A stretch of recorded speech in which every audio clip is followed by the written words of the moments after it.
Olá, está começando agora mais um programa em discussão aqui na TV Alesp, hoje para falar de um assunto que é de interesse de todos os brasileiros. Eu estou falando da reforma trabalhista que aconteceu em 2017 e, portanto, agora em 2019, completa 2 anos. Para ser mais preciso, a reforma está em vigor há 1 ano e meio. E aí eu te pergunto, o que mudou na vida do trabalhador com a reforma? Bom, para discutir esse e outros pontos, eu estou recebendo aqui 3 especialistas na área do direito do trabalho. Estamos recebendo os advogados Ana Paula Smith Lima, Rodrigo Bozizio e também o advogado Daniel Veizit. Bom, como manda a norma da casa, vamos começar pela mulher, é a única que está aqui com a gente. Doutora Ana Paula, 1 ano e meio depois da reforma trabalhista, algo que se comemorar, algo que se lamentar, qual é o balanço que a gente pode iniciar aqui a nossa discussão de uma forma mais geral em relação à reforma trabalhista? Bom, se nós formos olhar, quando a reforma foi aprovada, a ideia era que se trouxesse mais empregos. Quando você olha 1 ano e meio depois e você vê que o nível de desemprego aumentou, eu não vejo muito o que se comemorar. É óbvio que trouxe N coisas boas.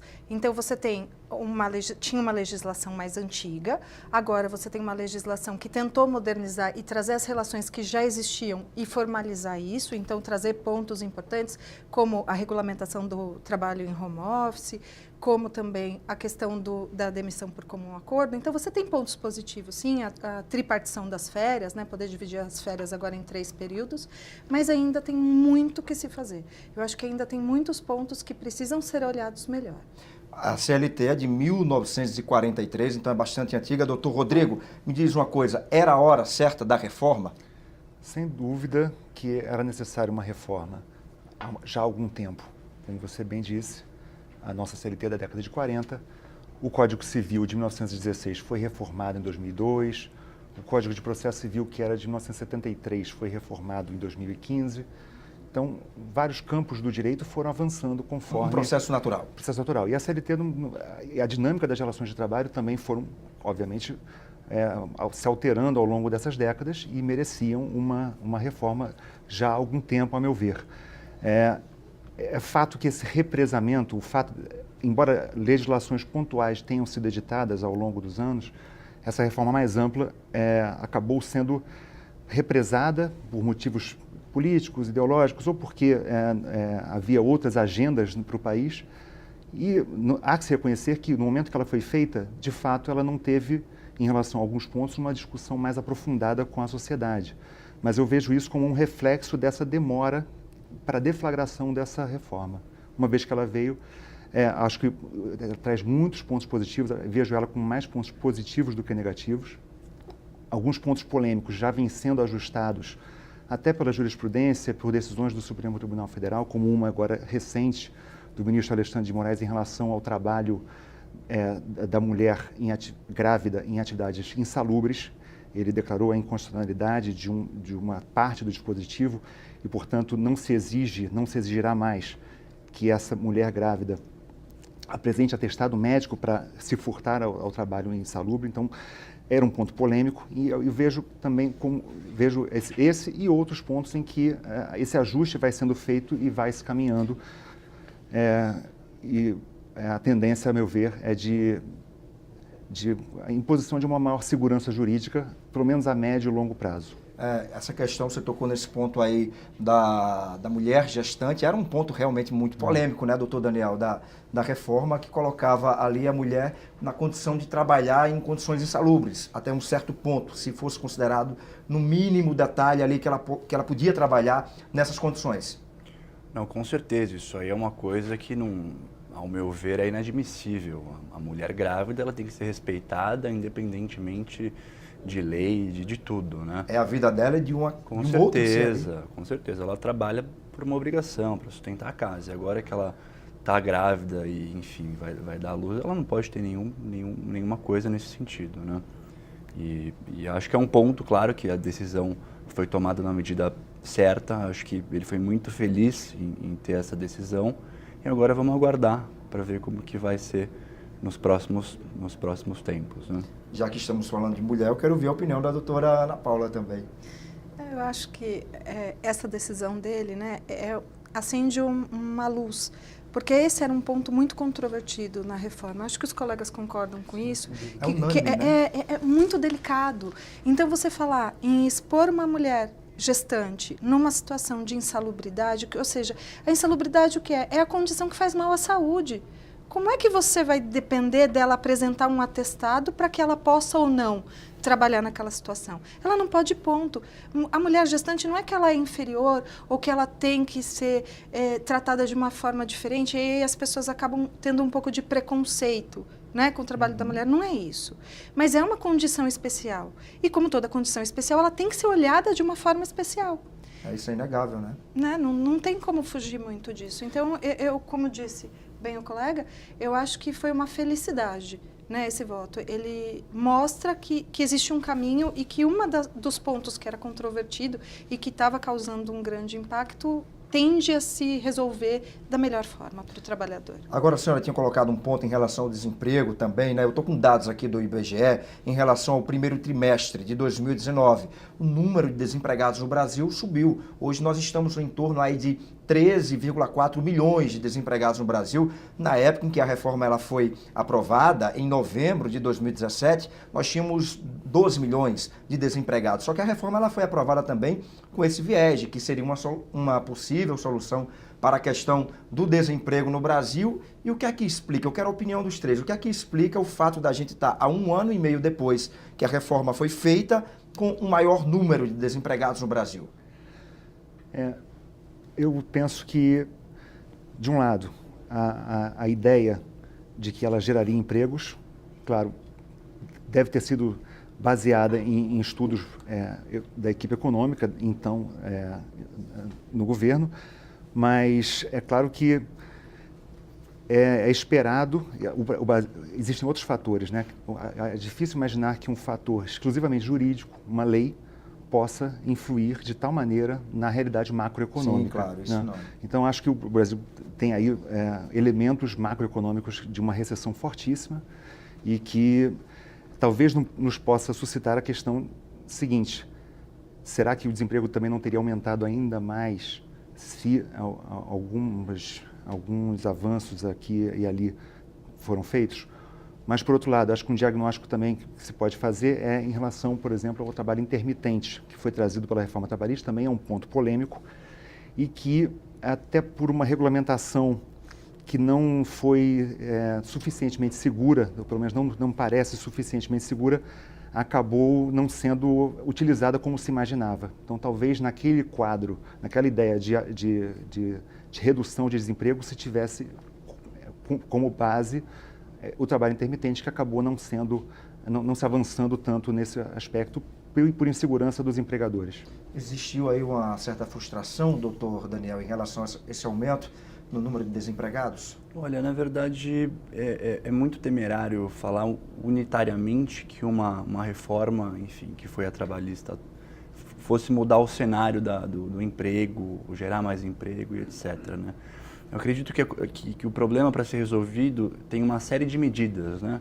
Até porque o cenário econômico do Brasil estava péssimo, o cenário político péssimo, os empresários, enfim, falindo, a questão tributária era uma questão necessária para ser resolvida, a questão previdenciária é uma questão necessária. Eu acredito que mudando todo esse contexto, com todas essas reformas que elas têm que passar, têm que ser aprovadas, eu acredito que aí a reforma trabalhista vai cumprir seu papel juntamente das outras reformas que virão, acredito eu.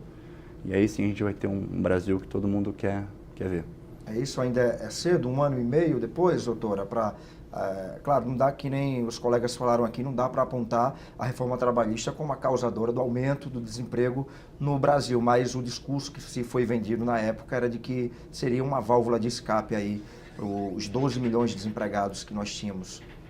A questão dos 12 milhões de desempregados foi a grande justificativa até para se possibilitar uma terceirização ampla que a reforma trouxe. Antigamente, você só podia terceirizar atividade meio, ou seja, aquelas atividades que não estavam no cerne da questão, né, no objetivo maior da empresa. Com a reforma, pode-se terceirizar tudo. Aí vem uma reforma também falando numa possibilidade de você contratar um autônomo de uma forma diferente, você falar em contratação de outros tipos, né?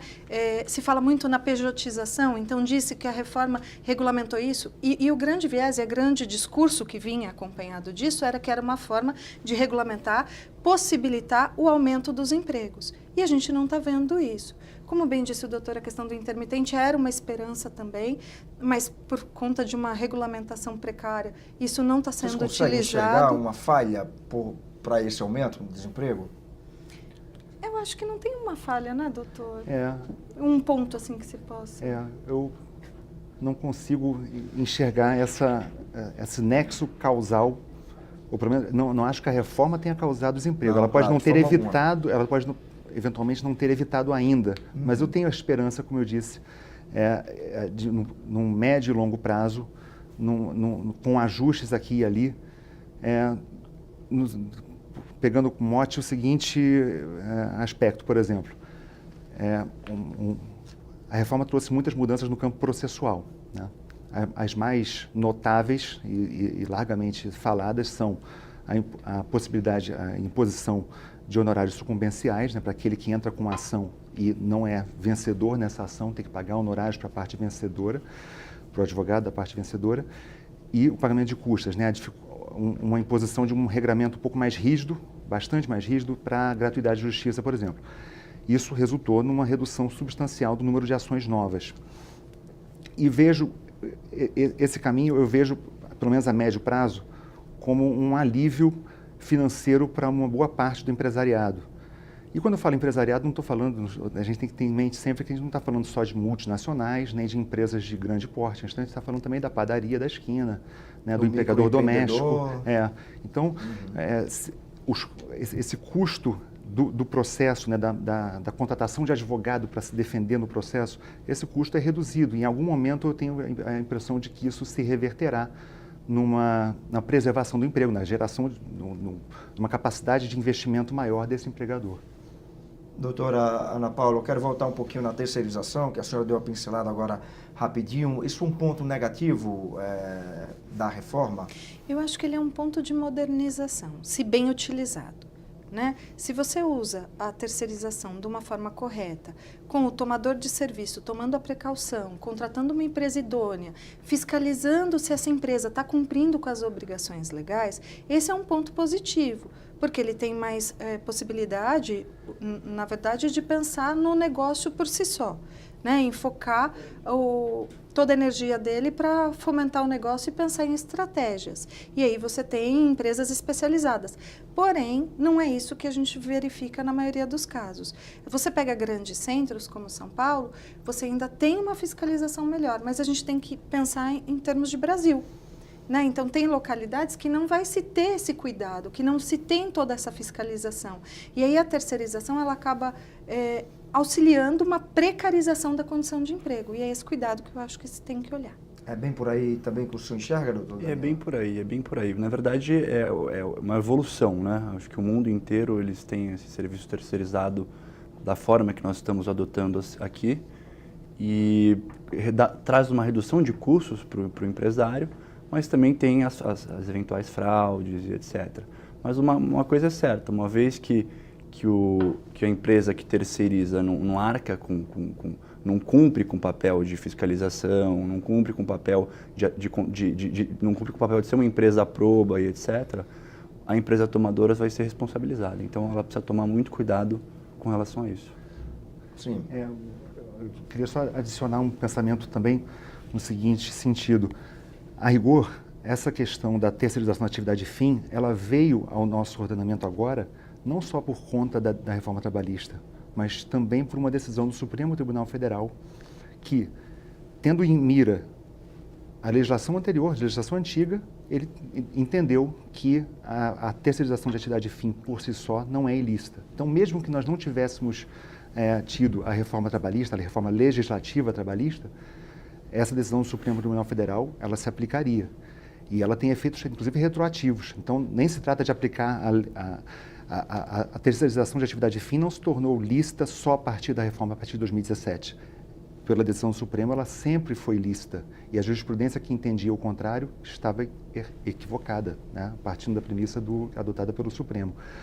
E concordo com os colegas de que é um caminho inexorável, né? A terceirização, mesmo das atividades mais próximas do objeto social do tomador, mas isso não significa uma porta aberta sempre e sempre à fraude, porque aquele empregado que conseguir comprovar que esteve subordinado ao tomador, né, recebendo ordens diretas do tomador e não do seu empregador, esse conseguirá ainda assim ter o vínculo de emprego reconhecido com o tomador. Então a fraude continua proibida. O mote da decisão do Supremo é o critério para diferenciar o que é lícito do que é ilícito não é mais se a atividade é meio ou a atividade é fim, e sim se há ou não subordinação jurídica. E por outro lado, a reforma trouxe na regulamentação dessa lei, que também chancelou a terceirização da atividade fim, ela trouxe a responsabilidade subsidiária, que era já uma construção da jurisprudência, mas hoje está positivada na lei, e na lei, aliás, até de caráter objetivo, né? Independentemente se houve culpa ou não, se houve falha na fiscalização ou não. A lei impõe essa responsabilidade subsidiária, o que também dá uma segurança para o trabalhador. Falando nessa flexibilização também, a criação da carteira de trabalho verde e amarela, né, que foi até defendida pelo presidente Jair Bolsonaro, como alternativa à nossa antiga, velha carteira azulzinha nossa que a gente tem, seria também uma alternativa para diminuir o desemprego, já que a gente estava falando agora um pouco de desemprego também? O projeto foi noticiado ainda de forma embrionária, né? Uhum. Então, o que se sabe, o que foi dito, é que a ideia seria permitir que para os empregados jovens ou até de uma certa idade, né, pudessem optar por uma carteira ou outra, pela carteira tradicional que hoje existe, a azul, digamos assim, ou essa nova verde amarela em que ele renunciaria a alguns direitos, ou seja, ele aderiria a um outro regime jurídico com menos direitos.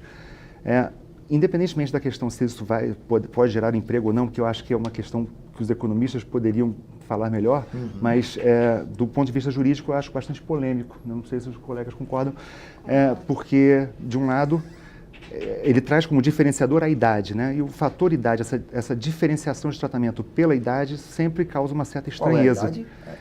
Acho que não chegou a ser definido. Porque, na verdade, isso foi lançado como uma ideia, né? Foi amplamente noticiado, mas não se tem elementos mesmo para você analisar esse projeto de uma forma mais profunda, né, doutor? Exato. Eu concordo com o doutor e eu acho extremamente complicado você selecionar e diferenciar pela questão idade. E você abrindo essa premissa, abrindo essa porta, né, e dando essa possibilidade juridicamente, o que vai acontecer? Vão se abrir mais postos, tendo esse olhar para quem vai ter menos direitos, vamos chamar assim, só que você vem também num tempo de reforma previdenciária, onde as pessoas vão levar mais tempo para se aposentar. E que tem um impacto direto, né? E que você precisa também verificar uma forma de fomentar novos empregos para as pessoas que não vão conseguir se aposentar na idade que hoje se aposentariam, porque se a reforma previdenciária for aprovada, a idade vai subir. Né? Você deixa de ter, né, pelo caminhar. De uma forma simplista, dizendo, mas você deixa de ter, por exemplo, a aposentadoria por tempo de serviço, e aí o fator idade, ele é preponderante. Então, as pessoas vão ter que ficar mais tempo no mercado de trabalho, e aí você está criando uma estrutura para você fomentar o emprego para o jovem, e como fica essa pessoa de mais idade? Então, acho que isso tem que ser olhado com muita cautela. Né? Tem que ser muito bem estudado, né, doutor Leonel? Com certeza, eu concordo 100% com a opinião dos meus colegas e, salvo engano, a idade é até 17 anos. Eu me lembro de ter pesquisado um pouco por cima, mas é uma coisa que realmente, com relação aos recolhimentos previdenciários, não fecha a conta no final. Então, essas renúncias de direito que o senhor falou, doutor Rodrigo, quais seriam? Isso também me parece que não foi ainda detalhado, mas a ideia, me parece, é de que houvesse essa opção, né? Uma suposta opção. E aí, por que eu digo suposta? Imagine-se um jovem, 17 anos, 18 anos, chegando ao mercado de trabalho e tendo à frente um empregador que lhe oferece duas opções. Será que seria realmente realista o empregador dizer, olha, você quer ser contratado com esse regime ganhando esse salário X, ou você quer ganhar um pouquinho mais renunciando a esses direitos? Não me parece tão realista assim. Isso acabaria sendo uma imposição natural por um caminho menos vantajoso para esse trabalhador recém-ingressado no sistema.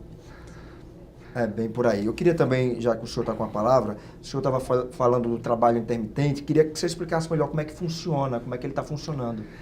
A ideia do trabalho intermitente ela tem como pressuposto atividades que tenham alguma certa sazonalidade ou que haja uma certa imprecisão quanto a um momento em que será necessária a tomada daquela mão de obra. Então, o exemplo clássico que foi dado, né, é de restaurantes, por exemplo, que tem, durante a semana tem um movimento muito menor, o final de semana, a depender da época do ano, tem um movimento um pouco maior. Então, aquele empregado, haveria uma contratação de um empregado sob esse regime, com um contrato escrito, fazendo menção a uma série de requisitos, né, que a lei impõe nesse caso, e esse empregado ficaria com a potencialidade de ser chamado para trabalhar ou não.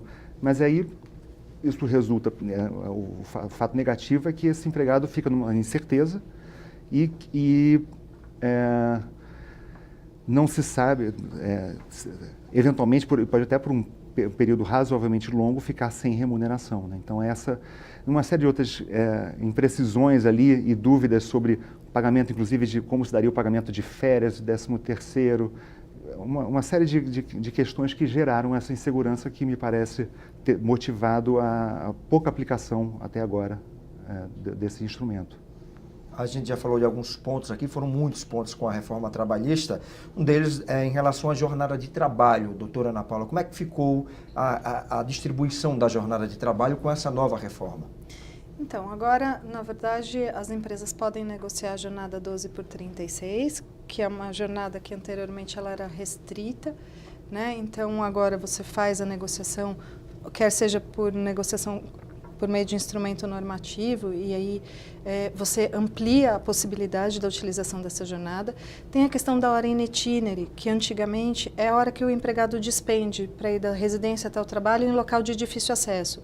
Notadamente quando a empresa oferecia transporte, essa hora ela tendia a ser remunerada.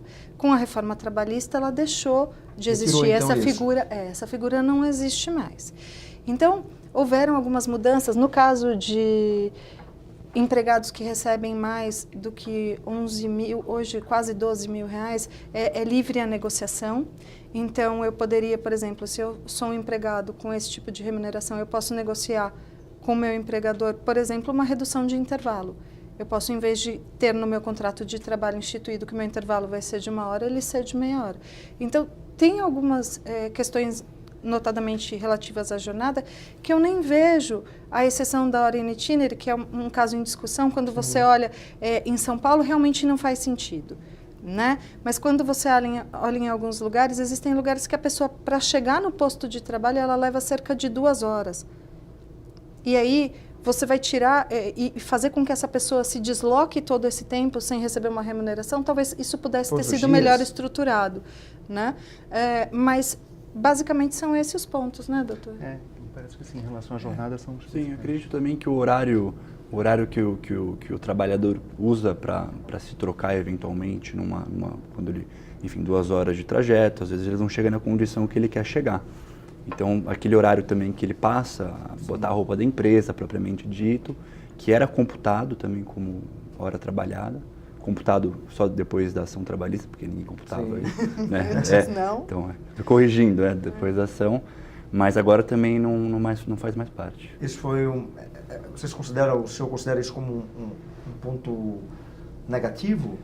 Depende muito do ponto de vista, assim, como advogado, e partindo morando em São Paulo, vendo que realmente as coisas são um pouco mais complicadas, a gente tem muito trânsito, transporte público, pode ser que não seja tão benéfico assim por via humanitárias. Porque a gente entra aí, na verdade, em um outro processo, em um outro problema, principalmente das grandes cidades, que é justamente esse do transporte público, que infelizmente a gente sabe que na maior parte do país não funciona da forma que deveria. Pois é, em relação a essa questão das horas em itinerário, né, das horas de deslocamento, eu vejo com bons olhos a supressão dessa previsão. E aí, discordando respeitosamente da colega. A gente está aqui para ser bem democrático e abrir o debate sobre isso. Concordo. Mas eu acho que... Bora ouvir a opinião, então, aí do doutor. Mas é justamente pegando essa comparação entre o empregado numa área urbana, que pega trânsito todo dia, eventualmente 2 horas, até 3 na hora de trânsito, numa região metropolitana como Rio de Janeiro ou São Paulo. Esse empregado já não tinha esse direito às horas em itinerário, né? Ele está usando transporte público e perde 2 horas para ir, 2 horas para voltar, e essas 2 horas não eram remuneradas. A reforma não mudou a situação desse empregado. Ela mudou a situação do empregado que, como o colega disse, que trabalha num local de difícil acesso e não servido por transporte público e utiliza um transporte fornecido pela empresa, pelo empregador, um ônibus que a empresa fornece. Então, esse trabalhador do local de difícil acesso tinha direito a essas horas em itinerário. E comparando as duas situações, eu não vejo, não enxergava mesmo uma justiça nisso, porque me parece que muitas vezes o empregado urbano que usa o transporte público sofre mais. No transporte público ele vai estar em pé, em algumas cidades, na maioria delas, com um ônibus sem ar-condicionado, por exemplo. Então, acho que aí equalizou, houve uma equalização dessas duas situações e prestigiando o princípio da isonomia. Então, eu vejo, e também para o empresário foi também uma redução de custo aí, que dentro daquela premissa que eu disse, eu vejo também como, no médio prazo, passível de estimular a criação de novas postos de trabalho. Tá aí a opinião, então, do doutor Rodrigo. Quer falar, doutor? Não, só para fazer... E não que eu discorde, doutor. Eu acho que realmente precisava se olhar para essa questão.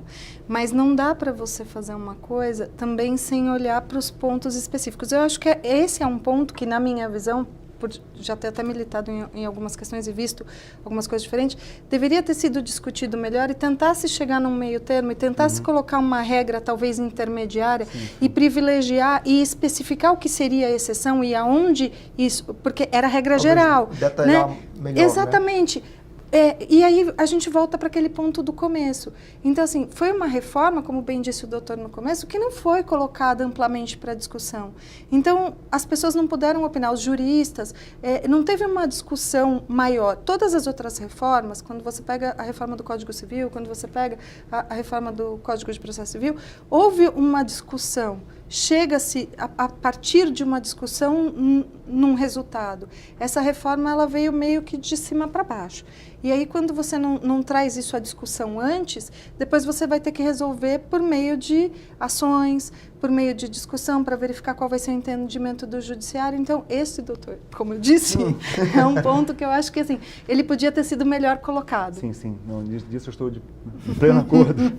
Doutor Daniel, em relação à questão também das horas extras, folga, negociação de folga com o patrão, como é que ficou essa situação? Teve alguma mudança com a reforma?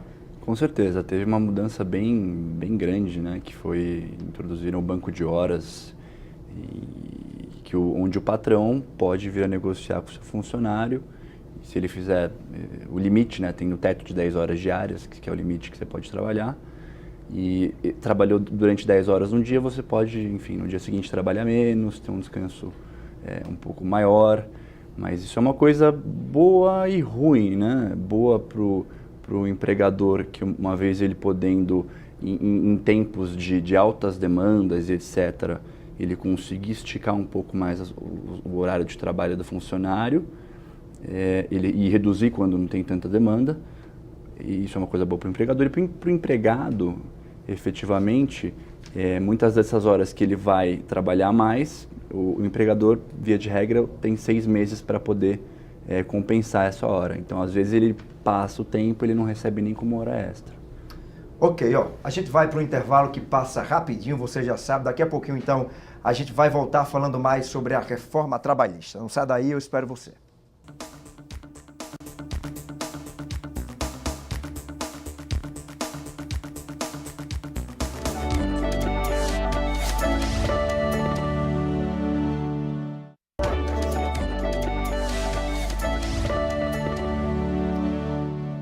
Muito bem, o programa Em Discussão está de volta, falando sobre a reforma trabalhista. Aqui comigo, para quem está ligando a TV agora, vou apresentar novamente. Estão 3 advogados especialistas na área, a doutora Ana Paula Smith, também o doutor Rodrigo Bozizio e o doutor Daniel Veizig, falando sobre reforma trabalhista. Agora a gente vai entrar em um assunto das férias, né? Todo trabalhador gosta de tirar férias. O que é que mudou com a reforma trabalhista em relação a esse ponto? A reforma ampliou uma possibilidade que era muito restrita na lei de fracionamento das férias, né? O empregado tem direito a 30 dias de férias anuais. A princípio, na legislação antiga, esses 30 dias tinham que ser tirados de forma corrida e integral, de uma só vez, e houve, então, essa possibilidade do fracionamento em até 3 períodos, sendo que um deles não pode ser menor do que 14 dias e os outros 2 menores do que 5, salvo engano. E eu, em algumas vezes, até à luz da legislação anterior, recebia muitas consultas, até de empregados, dizendo, olha, eu quero fracionar minhas férias, mas o empregador não quer. Não é possível isso? Então, eu acho que, como ela é baseada num consenso, né, tem que haver consenso, eu também vejo um lado positivo importante nessa possibilidade do fracionamento. Eu acho que doutor Daniel, doutora Ana Paula, é um fator positivo para o trabalhador, né? Sem sombra de dúvidas. Sim, bastante positivo. Você amplia a possibilidade de descanso, a pessoa consegue dimensionar o tempo dela e escalonar durante o ano para gozar de férias em períodos diferentes, sem aquela obrigatoriedade, como o doutor disse, de tirar tudo de uma vez. Então, ela pode adequar aos compromissos pessoais dela. Ainda existe a possibilidade de se vender 10 dias. Então, ele continua podendo, está mantido, ele continua podendo vender 10 dias, só que os 20 dias que sobram, um período no mínimo tem que ser de 14 dias, como bem lembrou o doutor, e o outro no mínimo de 5 dias. Então, nessa possibilidade, ou tira 15 e 5, ou 14 e 6, mas ainda assim pode tirar em 2 épocas do ano. Falando um pouco de mulher, eu acho que para a mulher isso é muito interessante, porque agora a mãe consegue fracionar as férias para gozar férias junto com os filhos em 2 períodos.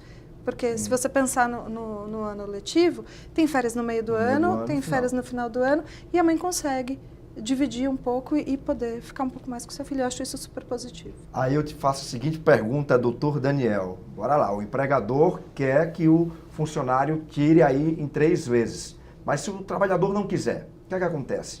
É expresso que precisa necessariamente ter o comum acordo entre as duas pessoas, as 2 partes da relação, né?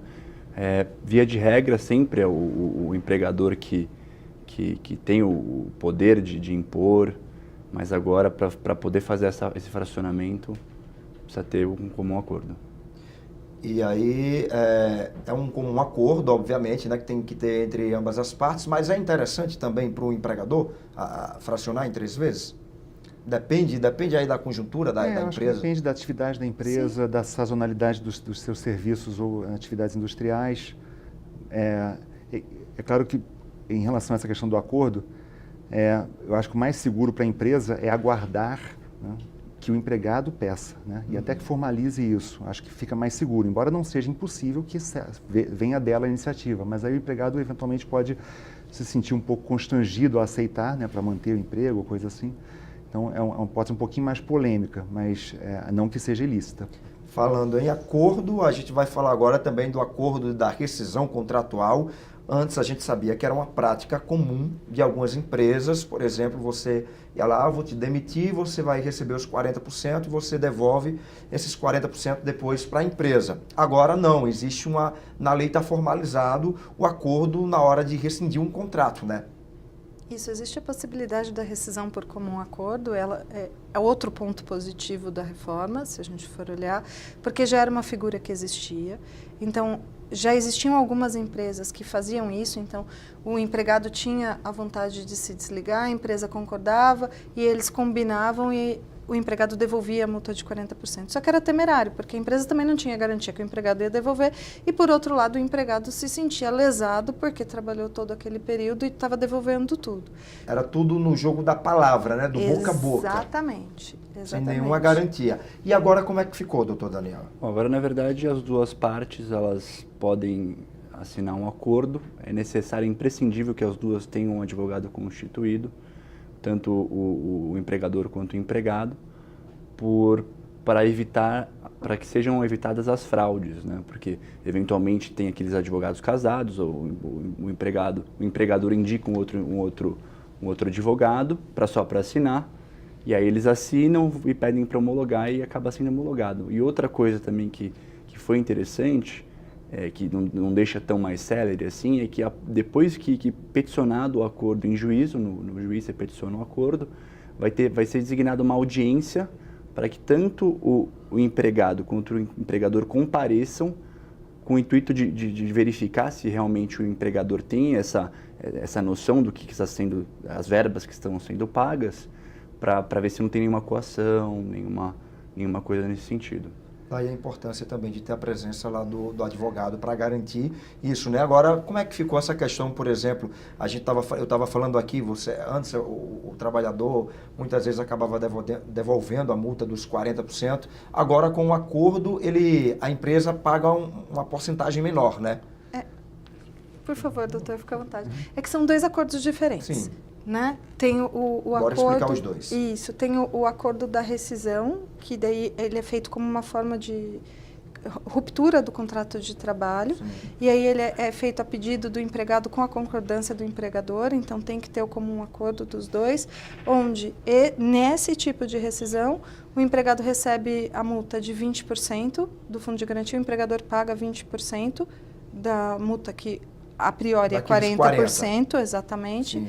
E ele recebe, no caso de aviso prévio indenizado, ele recebe metade do aviso. Se o aviso prévio for trabalhado, ele vai ser trabalhado nos 30 dias. E para esse empregado, qual a diferença? Ele não pode se habilitar ao seguro-desemprego. Ele não tem direito ao seguro-desemprego? Não. Em fazendo esse acordo, não. Sim. E ele saca só 80% do saldo que tiver na conta vinculada dele do fundo de garantia. Esse é um dos acordos que tem, que é o acordo da rescisão. Certo. Aí, né, doutor, tem o outro acordo. Qual é o outro? É a figura da transação extrajudicial, que, apesar de falar do nome extrajudicial, ela é trazida à homologação judicial. Ela inicia extrajudicialmente e é levada ao juiz, como já foi bem colocado. Trata-se, então, de um consenso, né, que pode ter por objeto tanto as verbas decisórias, como horas extras que o empregado entenda ter direito, ou qualquer outro objeto, qualquer diferença salarial, ou seja, as partes não precisam mais litigar, né? Não, elas podem chegar ao judiciário apenas para dizer que elas chegaram a um consenso que vai extinguir e dar quitação a uma série de verbas trabalhistas que elas entendem controversas, né? O empregado entende ter direito, o empregador entende que ele não tem direito, e aí, como foi dito, cada um tem que ter seu advogado próprio, né? Obviamente, o empregador não pode nem pensar, nem cogitar, indicar advogado para o empregado, ele tem que ter livremente escolher esse advogado. E isso realmente ele também é um mecanismo que elimina uma fraude que era muito comum, infelizmente, né, no judiciário trabalhista, que eram as lides simuladas, ou apelidadas de casadinhas, né? Que era aquele empregado que é demitido e fala, olha, patrão, eu quero receber essas horas extras aqui que eu prestei. Faz o seguinte, para ter segurança, eu quero fazer em juízo. Então, ajuiza uma ação que a gente vai lá e faz o acordo. Isso era... Quando o juiz identificava isso, podia até expedir um ofício para a OAB, até consequências criminais, né, seriam passíveis de acontecer. E hoje existe uma solução legal, né, prevista na lei, com uma série de requisitos que, se bem observados, resultam numa composição amigável e que elimina um processo que seria duradouro. Pode falar, doutor Daniel. Não, na verdade, retificando, né? São essas duas hipóteses, eu acabei falando de uma outra hipótese, que é o acordo que é homologado, que necessariamente precisa do advogado constituído, etc. Aí o acordo em loco, o acordo na empresa, acordo de rescisão efetivo, sim, aí não tem esses requisitos, então eu não... Mas só para retificar aqui, para não ficar tranquilo, uma coisa muito doida. E a gente fala que em acordo, agora, sei lá, o funcionário ele quer sair daquela empresa, eu vou pedir minhas contas, mas o próprio nome diz, a empresa vai ter que aceitar, né? Tem é um acordo, mas tem aquilo, é só se a empresa quiser. Então, não adianta só o funcionário, já deu para mim, estou querendo juntar minhas coisas e ir embora da empresa. Amigão, só vai ter acordo se a empresa quiser. Se não for assim, ele vai ter que pedir demissão, né? Vai ser um pedido de demissão, como que já existia, sempre existiu. Cumprir aviso prévio, tudo direitinho. Isso. Tranquilo.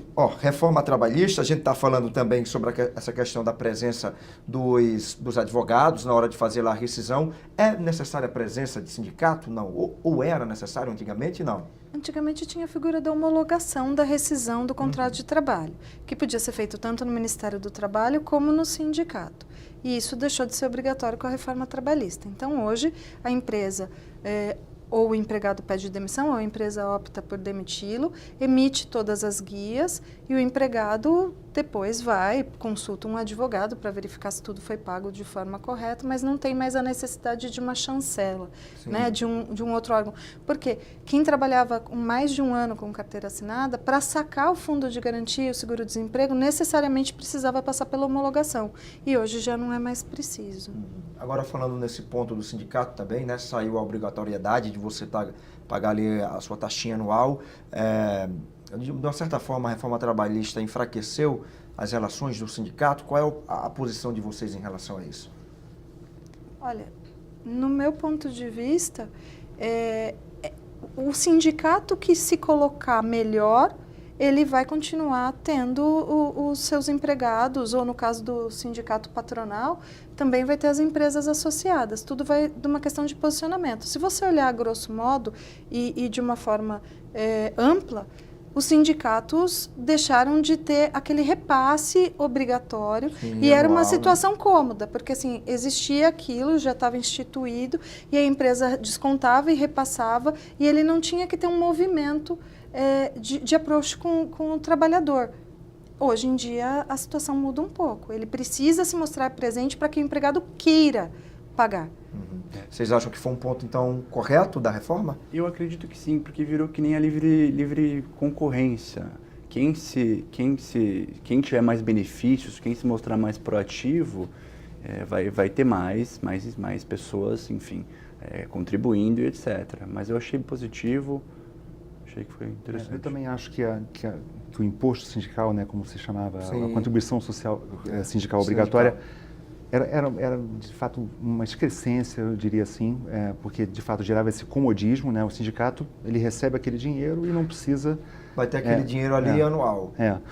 Mas também penso que esse é um ponto que merece avanço em outras questões, por exemplo, da chamada unicidade sindical. Hoje, pelo sistema da nossa Constituição de 88, ela manteve um sistema da CLT que, a grosso modo, pode ser definido assim: não pode existir mais de um sindicato numa mesma categoria, numa mesma base territorial. E essa base territorial não pode ser menor do que um município. Então, se existe um sindicato dos vigilantes do município de São Paulo, não é possível haver o sindicato dos vigilantes de camisa azul de São Paulo. Se fosse eliminada essa unicidade sindical, estou falando aqui a grosso modo, seria possível a existência desses dois sindicatos, e aí sim eles poderiam competir, entre aspas,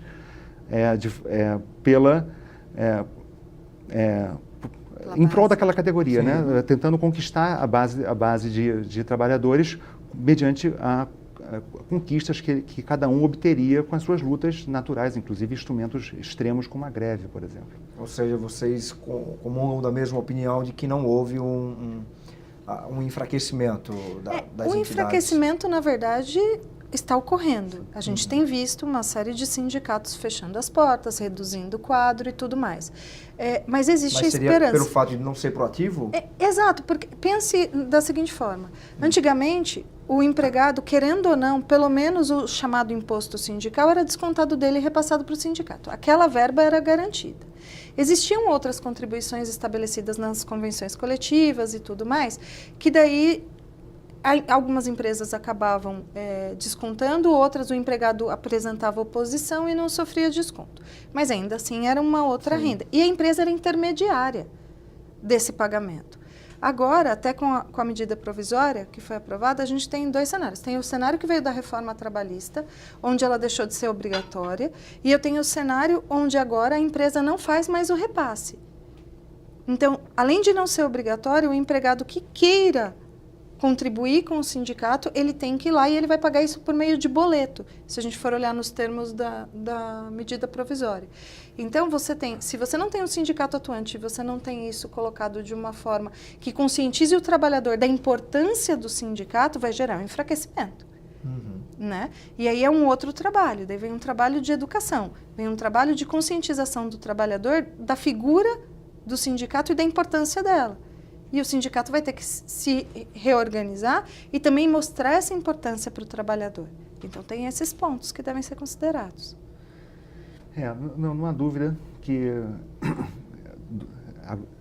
resumidamente, pode-se dizer mesmo que houve um enfraquecimento dos sindicatos, porque ele continua, né, a Constituição confere a ele a responsabilidade, o dever de representar toda a categoria, e ele acaba recebendo as contribuições apenas dos filiados ou dos que expressamente autorizam. Então, claro que há aí um equilíbrio econômico-financeiro que os sindicatos estão lutando para reverter de algumas maneiras, como, por exemplo, com a sofisticação de algumas contribuições previstas em normas coletivas, né, nas convenções e acordos coletivos. Isso, eu queria até tocar nesse ponto, assim, numa ação coletiva, por exemplo, se aquele trabalhador ele não contribui com o sindicato pode deixar ele de fora do benefício ou não? Isso é ilegal?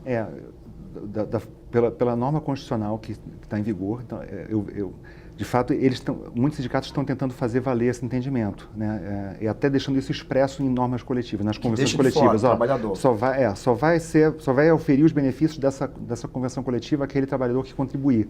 A meu ver, essa cláusula não tem respaldo na Constituição, porque, como eu disse, a Constituição continua a conferir ao sindicato esse dever de representar a categoria toda.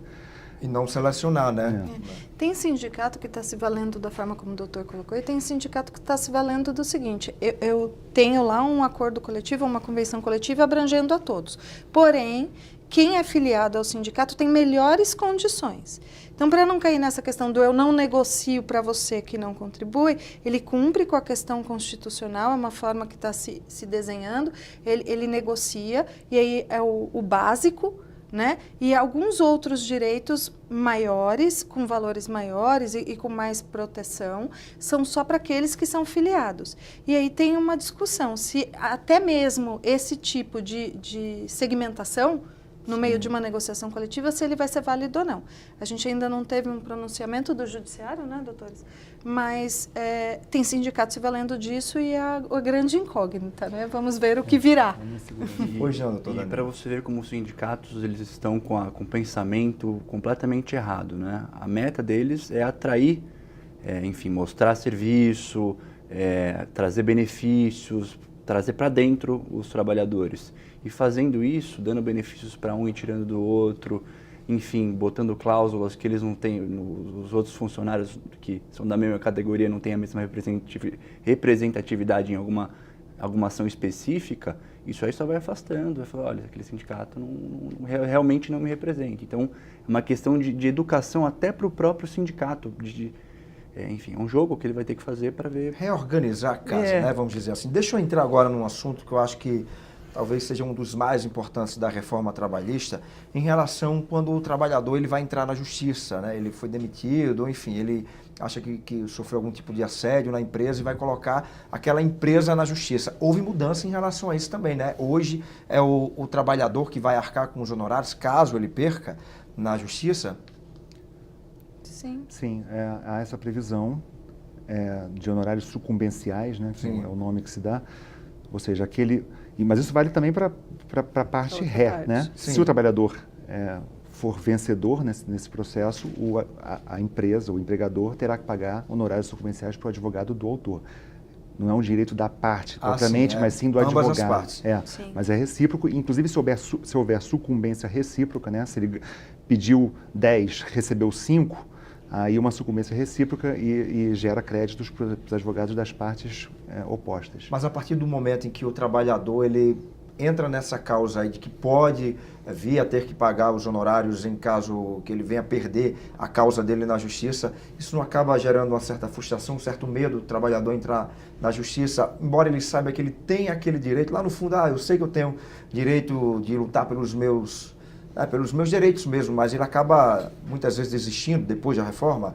Houve uma queda, inclusive, segundo o Tribunal Superior do Trabalho, né? Com certeza, com certeza. É nítido isso, é 100% o receio. Até pessoas, enfim, reclamantes que têm um direito claro, têm provas robustas, testemunhas comprometidas, o receio permanece, é um fator que limita demais assim, a causa. Doutora Ana Paula, por exemplo, a gente estava conversando anteriormente, né? Ela tem 18 anos já de advocacia, né? Eu não sei qual exatamente o tempo de vocês também. Mais ou menos o mesmo, doutor Rodrigo? Quase isso, um pouquinho mais. Você? Não, 18 não. Tenho 4 anos. 4 anos. Mas, enfim, e você estava me falando que realmente, depois da reforma, 1 ano e meio para cá, houve, de fato, essa queda muito grande na procura das pessoas em relação aos seus direitos mesmo, por temerem, por medo. Sim. O que eu percebo, né? Você tinha um volume muito grande de reclamações trabalhistas e não há que se falar que na proporção do que diminuiu era a proporção de improcedência, não era. Ou seja, as pessoas, em alguns casos, deixaram de procurar porque tinham aventura jurídica. Esse é um ponto, porque Isso agora era tem uma medo do realidade pagamento. também, né? Para deixar Existia, bem claro. mas não é que toda essa diminuição é oriunda de pessoas que só faziam aventura jurídica, não é. Hoje em dia a pessoa tem um receio, porque você pensa, um trabalhador que está desempregado, ele sabe que ele pode vir a ganhar, não tem certeza, porque ninguém pode dizer para ele que a causa ganha, porque isso não existe. 50%, 50%. Exatamente. Aí ele corre o risco, ele já não tem dinheiro. Aí ele fala, poxa, mas eu vou entrar com uma ação. E se no dia minha testemunha não for, ou não sei o que vem da empresa, ou tem uma série de incógnitas aí, e eu posso perder. E se eu perder, eu vou ter que pagar? Não, eu não vou correr esse risco. Então, eles têm receio. E esse receio, que no começo da reforma, logo que a reforma começou e entrou em vigor, começaram a se noticiar muitos casos de pessoas pagando valores altos de sucumbência e custas. Eu acho que esse foi o ponto mais polêmico, inclusive, né, da reforma. Exatamente. E isso gerou um temor muito grande por parte das pessoas. Então, hoje, você tem pessoas que efetivamente teriam direito a alguma verba, né, que poderiam vir a pleitear essa verba e que não o fazem por receio do pagamento de custas e de honorário de sucumbência. Isso é uma realidade e é uma pena. É uma pena. É uma pena porque muitas vezes você tem um direito e acaba deixando de lado justamente por medo. Isso não fere a Constituição, doutor Daniel? Não, não, com certeza fere, porque você tem que ter o livre acesso à justiça, enfim, a questão da justiça gratuita é uma coisa que também tem sido um fator muito comentado e discutido, eles mudaram, enfim, o entendimento. Mas, assim, eu vejo que os honorários de sucumbência tem que levar vai, assim, mudando o assunto, assim. Antigamente tinham muitos advogados, aqueles de porta em frente ao fórum, em frente, enfim, à Previdência, e que era meio que uma salsicharia. O cara entrava na porta, ele não tinha um contato próximo com o cliente. Então, era um outro esquema enfim, que até ofendia um pouco a advocacia trabalhista, etc. Mas agora, o ponto é, procure um advogado trabalhista competente, que você sente, que analise seu caso e que te dê um parecer forte, veemente, assim, que você tem mais chances de até para vitória. Orientar, né? Ó, vai que provavelmente vai dar certo. Era uma coisa tão sem controle, era um número tão grande de ações que eu cheguei a ver numa ação, num determinado tempo, um sujeito que tinha na petição inicial dele pedindo estabilidade por gravidez, que foi demitido. Você vê o nível da situação. Era uma coisa, era a petição pronta, tudo pronto, mudava o nome, devia ter até um software para você não ter que procurar o nome em cada tipo de pedido, e era muito escancarado. Assim, é uma coisa, até certo modo, ruim, que complica o acesso à justiça a quem realmente precisa, mas para o Poder Judiciário, para os advogados, é uma coisa que tem sido boa. Tá. O nosso tempo está quase chegando ao final, mas eu queria fazer um balanço aqui com vocês. A reforma trabalhista precisa de uma nova reforma? Sempre. O direito está em evolução sempre. E as relações estão mudando, né? Eu acho que, na verdade, não se pode esperar tanto tempo para se mexer na legislação. As relações de trabalho, elas são de alteração contínua. Então, está tendo a modernização, existem novas profissões surgindo, novas relações se estabelecendo. Então, precisa ter esse olhar, né? E tentar trazer a discussão, a reforma que hoje está em vigor, olhar para toda a legislação, né? Na verdade, se falar em reforma, se falar numa revisão geral da legislação que hoje está em vigor Sim. e tentar aprimorar, para que isso vá levando à perfeição. Eu subscrevo totalmente o que eu disse, eu acho que é nessa linha mesmo. Acho que existem vários pontos que a gente colocou aqui, né, até como exemplos, né, de onde se pode avançar. Acho que nessa questão do direito sindical, do direito coletivo, ainda há bastante espaço para ajustes, sim, sem dúvida. Mas eu queria só não deixar de falar sobre a questão dos honorários, que eu vejo um aspecto positivo também no seguinte sentido. Essa redução do número de processos também permite que o juiz sentencie com maior tempo para se debruçar sobre o processo. Ele tem menos processos para julgar, menos audiências para fazer. Ser mais analítico. Né? Eu acho que isso tem esse benefício também que não pode ser ignorado. A redução, segundo o Tribunal Superior do Trabalho, foi de 34%. Eu acredito que nos escritórios de vocês a redução foi maior? Eu acho que está em torno desse percentual mesmo. Disso para um pouco mais. O que eu acho, para fechar esse assunto e trazendo um pouco e concordando com o doutor, eu acho que precisa-se olhar, ter um outro olhar.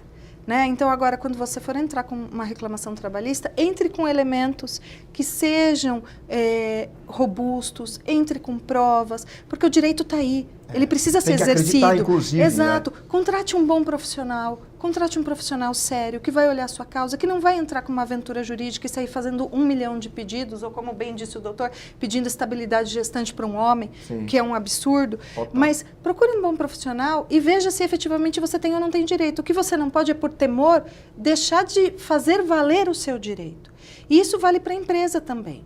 Né? A empresa precisa se cercar de bons profissionais para que tenha um consultivo para que ela erre cada vez menos. Doutora Ana Paula, fechando aí com chave de ouro, então, a discussão. Agradecer também ao senhor, doutor Rodrigo, doutor Daniel. Obrigado, viu, pela participação de vocês. É isso, gente. O programa Em Discussão de hoje vai ficando por aqui. Lembrando que você pode rever o nosso programa no nosso canal no YouTube. A gente volta a se ver em breve. Até lá.